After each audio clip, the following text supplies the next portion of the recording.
کہ ایک आराबी परेशान हाल बाल बिखरे हुए रसूलुल्लाह सल्लल्लाहु अलैहि वसल्लम की खिदमत में हाजिर हुआ। उसने पूछा, या रसूलुल्लाह सल्लल्लाहु अलैहि वसल्लम, बताइए मुझ पर अल्लाह ताला ने कितनी नमाजें फ़र्ज़ की हैं? आप सल्लल्लाहु अलैहि वसल्लम ने फरमाया कि 5 नमाजें। ये और बात है कि तुम अपनी तरफ से नफिल पढ़ लो। फिर उसने कहा, बताइए अल्लाह ताला ने मुझ पर रोज़े कितने फ़र्ज़ किए हैं? हज़रत सल्लल्लाहु अलैहि वसल्लम ने फरमाया कि रमज़ान के महीने के। ये और बात है कि तुम खुद अपने तौर पर कुछ नफली रोज़े और भी रख लो। फिर उसने पूछा, और बताइए ज़कात किस तरह मुझ पर अल्लाह ताला ने फ़र्ज़ की है? आप सल्लल्लाहु अलैहि वसल्लम ने उसे शरअ इस्लाम की बातें बता दी।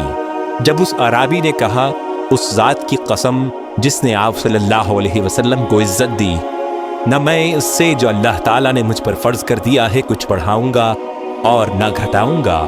इस पर रसूलुल्लाह सल्लल्लाहु अलैहि वसल्लम ने फरमाया, अगर इसने सच कहा है तो ये मुराद को पहुँचा। क्या आपने ये फरमाया कि अगर सच कहा है तो जन्नत में जाएगा?